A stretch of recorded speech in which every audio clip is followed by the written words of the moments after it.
There are moments in life when you stop knowing where you're going. Everything looks the same, the job, the people, the routines, yet something inside no longer fits. The conversations that once excited you now feel empty. The goals that used to drive you lose their meaning. You're alive, but not really living. And then out of nowhere, you stumble upon a video, a book, or a quote, something that makes your heart tremble. You can't explain it. It just feels like it arrived right on time. Carl Jung called this synchronicity, a meaningful coincidence. When the soul is ready, the universe sends a signal. When you've outgrown the old, the next chapter finds you. This isn't about learning something new. It's about remembering what you've always known but forgot. Sometimes life changes not in chaos, but in silence. When you've reached your breaking point and whisper, "I can't keep living like this." That whisper is the first crack, the beginning of awakening. The crack, the first sign of awakening. It happens quietly. No tragedy, no drama. Just a morning where you wake up, look around, and feel like you've been pretending too long. Everything appears normal, yet deep inside, something begins to break, softly. That's the soul saying, "Enough." Jung called it the beginning of individuation, the moment your true self starts breaking through the mask you built to be accepted. Part of you clings to the image of being strong and in control. The other part, the real one, just wants to breathe. At first, it feels terrifying. You think something's wrong. But nothing's wrong. Your soul is waking up. As Jung said, in all chaos, there is a cosmos. In all disorder, a secret order. We often live in false stability.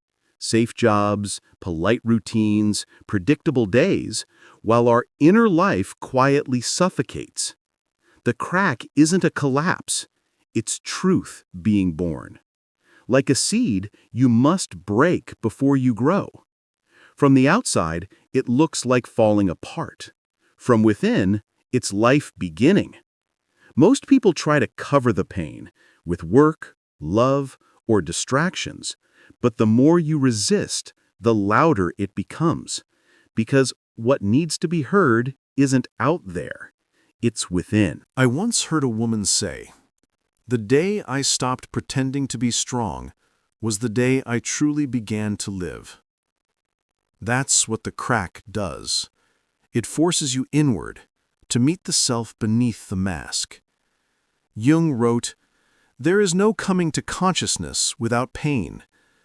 Awakening isn't a bright light, it's a slow ache in the soul, the ache of being reborn." So when old joys lose their meaning and life feels empty, don't rush to fix it. Let the crack exist. Listen to it. Because beneath that breaking, a truer version of you is being born. Collapse isn't the end. It's the beginning. When the soul speaks, it doesn't just want to be heard, it wants to be felt. And that's when pain appears. Not to punish you, but to open the path. Every soul must pass through this gate before awakening, the gate called suffering. We're raised to fear pain, told not to cry, not to be weak, to smile through everything. But Jung warned, avoiding pain is what disconnects us from the soul. Suffering isn't failure, it's readiness. When the false layers fall away, the soul begins to strip itself bare. Painful, yet necessary. Like a sculptor carving through stone to reveal the form hidden within. A painter once shared that after years of chasing perfection, she hit a creative silence. She couldn't paint, couldn't feel. Instead of fighting it, she surrendered. And when she finally painted again, not for others, but for herself, every brushstroke felt alive. Jung wrote, "Neurosis is always a substitute for legitimate suffering." When we refuse to face our pain, it returns through anxiety, depression, addiction, repetition. But when we face it consciously, it becomes a fire that transforms. Pain is inner reconstruction. It forces you to meet what you've avoided, the buried emotions, the hidden memories, the old patterns. You may feel lost or weak, but that weakness is honesty. Because when you stop controlling and start feeling, your light and shadow finally meet. Jung called this integration, becoming whole. He wrote, "One does not become enlightened by imagining light, but by making the darkness conscious." That darkness is not your enemy, it's the part of you still waiting to be loved. In myth, Prometheus stole fire, the light of awareness, and was punished. Each day an eagle devoured his liver, and each night it grew back. Endless pain, endless renewal. Jung saw this as the symbol of the human soul, growing through suffering, reborn through pain. No one enters a new life without dying to the old one. That death isn't tragedy, it's initiation. When everything you relied on falls away, what remains is presence. If you're in that place now, adrift, uncertain, aching, remember this. Pain doesn't come to shrink you, it comes to open you. It removes what no longer fits, so you can touch what's real. Look back at your life. How many endings became beginnings? Suffering, when seen through the soul's eyes, always carries hidden order. So if you're standing in the storm, don't fight it. Stand still. Listen. Behind the thunder, your soul whispers, you are standing at the threshold. This moment isn't random. Synchronicity brought you here because you're ready to shed the old skin. You may feel like everything's collapsing, but this isn't the end. It's the sign that something new is being born. Take a breath. Remember the moment you whispered, "I can't live like this anymore"? That was your beginning. Because suffering doesn't come to destroy, it comes to guide. It feels safe to follow the group. But one day something inside you stirs, a quiet call toward a different sky. You tremble, afraid, wanting to return. Yet the old sky is too small. When you finally dare to leave, loneliness greets you first.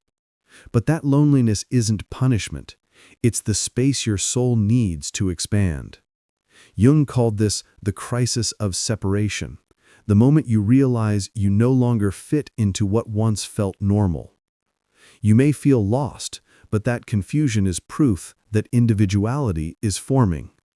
Only when you escape the gravity of the crowd can you find your true center. A filmmaker once shared that after years of creating movies to please critics, she suddenly couldn't write a single line. She said, "I knew how to make a good film, but not an honest one." So she stopped, not in rebellion, but to listen. Months later, a new story emerged. It didn't win awards, but it made her feel alive. She said, "I lost my reputation, but I found my soul." That's what awakening means. Not fighting the crowd, but no longer letting it define you. The crowd isn't real. It's just countless people afraid of being alone. True awakening doesn't mean turning against the world. It means no longer letting the world decide who you are. When you dare to live honestly, you don't lose connection. You trade the crowd for your center. From that center, life reorganizes itself, not around applause, but around peace. Jung said the journey begins in loneliness, but ends in unity, not with people, but with life itself. When you stop seeking validation outside, you begin to sense something sacred inside. Presence. Maybe that's why you found this message. Not by chance, but because your soul is ready to step away from the noise and hear the quiet voice within whisper, "I'm still here." The fearful leap. From pretending to being real. Leaving the crowd feels like freedom, until you realize the hardest part isn't leaving others, it's leaving the false version of yourself. Awakening asks for one thing, the leap. The leap from safe and familiar to raw and real. Jung called it the psychic leap, the inner decision, I will no longer live a lie. But the old self doesn't release easily. It pulls you back with fear, logic, and the illusion of safety. It whispers, if you live truthfully, you'll lose everything. Yet the soul no longer listens. Jung said, the most terrifying thing is to accept oneself completely. Because true self-acceptance means seeing both the beauty and the shadow. It's uncomfortable, but it's freeing. Modern science agrees. When you face truth, your brain literally rewires itself. Old fear patterns dissolve. New pathways of clarity and creativity form. But between the old and new self lies the in-between, that dark corridor where everything shakes. Relationships shift, beliefs crumble. You may feel empty, but that emptiness is where the soul begins to breathe. Jung compared it to facing your inner dragon, the fear that guards your treasure. Most people run, but those who face it discover the dragon only burns when you flee. When you stay, it becomes light. A friend once told me she spent years being the perfect wife, always kind, never saying no, until one night she broke down crying. I realized, she said, I wasn't myself anymore. From then on, she began saying no to what hurt her. She stopped trying to be perfect and started being real. People said she'd changed, but she simply smiled, "No, I'm just not afraid anymore." That is the leap, from fear to honesty, from pretending to living. The soul was never born to be safe. It was born to be true. If you're afraid, it doesn't mean you're lost. It means you're entering the real. Fear isn't a warning, it's an invitation. Are you ready to let go of the old? And if you're standing at the edge of change, this is your sign, not to retreat, but to rise. No one is coming to save you. No teacher, no savior, no video, no book can walk your path for you. This is the moment when the soul stops waiting for miracles and becomes one. Jung wrote, "No one can build you the bridge on which you and only you must cross the river of life. You are that bridge. You are the way through."